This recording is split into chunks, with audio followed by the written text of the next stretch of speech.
Assalamualaikum Sobat Football United, ringan amatiran ala gue. Langsung aja seperti biasa di channel ini membahas terkait dengan konferensi pers dari Erik ten Hag setelah Manchester United melakoni laga pertamanya di Tour Amerika Serikat, di mana Manchester United menghadapi Arsenal. Sayangnya tidak bisa menang ya, kalah 1-2. Tapi ada beberapa hal tentu saja yang menarik. Gue sudah bikin reviewnya. Kali ini review dari Erik ten Hag. Walaupun Manchester United mendominasi di awal pertandingan, Arsenal bisa menyamakan kedudukan melalui Gabriel Jesus. Walaupun golnya dinilai sebenarnya offside, dan Gabriel Martinelli mencetak gol di 9 menit sebelum pertandingan selesai. Setelahnya ada penalti shootout dan Manchester United menang di penalti shootout tersebut. Erik ten Hag mengatakan kalau ini sebenarnya pertandingan yang bagus. Saya pikir level dari pertandingan ini untuk pekan ketiga dari pre-season dari kedua sisi. Tapi di babak pertama saya pikir kita merupakan tim yang lebih baik. Kita mencetak gol yang bagus, gol yang berasal dari belakang, dari Rashford dan juga Rasmus Højlund dengan pergerakan yang sangat bagus dan juga finishing yang bagus. Saya sangat senang. Kita juga menciptakan banyak peluang bagus. Setelahnya kita kebobolan gol yang offside.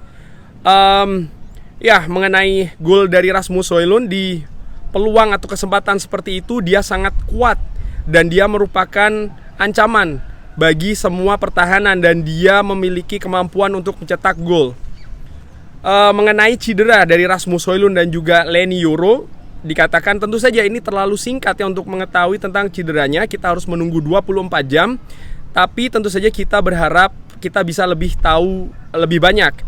Kita juga sangat hati-hati dengan Leny Yoro sebenarnya ya, karena dia masih melakukan 50% dari sesi dan dia harus tampil. Tapi ya ayo berusaha untuk lebih positif dan melihat apa yang akan terjadi. Mengenai pergantian di babak kedua, ini berbeda. Ini merupakan tim yang lebih bercampur ya. Dan ini merupakan waktu atau ya kesempatan pertama mereka bisa bermain secara bersama. Kita memiliki pemain yang bermain di posisi fullback untuk pertama kali di hidupnya, yaitu adalah James Callen.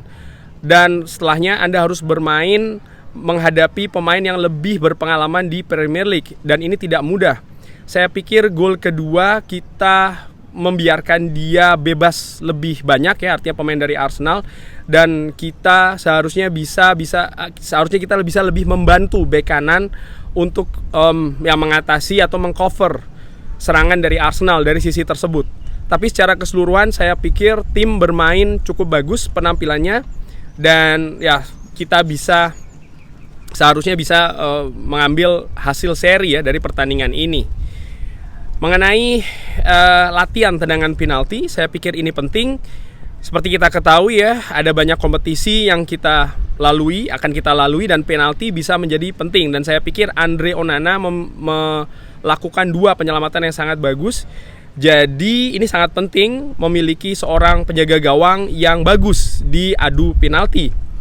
Dan dia membuktikan sekali lagi, dan saya pikir para penaltinya ya, kecuali 1, semuanya sangat bagus.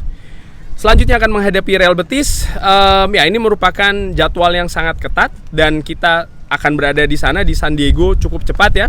Kita harus mempersiapkan tim, kita harus siap, dan tentu saja kita harus bisa recover, kita harus bangkit lagi dari hal ini dan mengulangi lagi di hari Kamis nanti ya. Kurang lebih itu yang disebutkan oleh Erik ten Hag.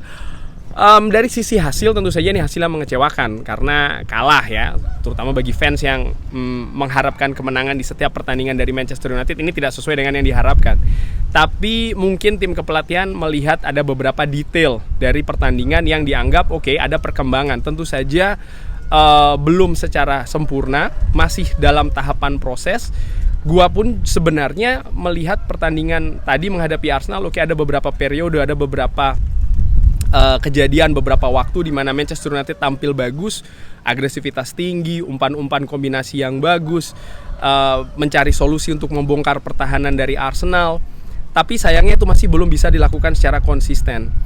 Dan menurut gua ya ini merupakan salah satu PR dari tim kepelatihan Erik ten Hag tentu saja untuk bisa membuat tim ini tampil bagus secara konsisten. Karena ketika tim ini tidak tampil bagus secara konsisten, ada periode-periode yang bisa dimanfaatkan oleh tim lawan dan ya mereka mencetak gol dari poin tersebut.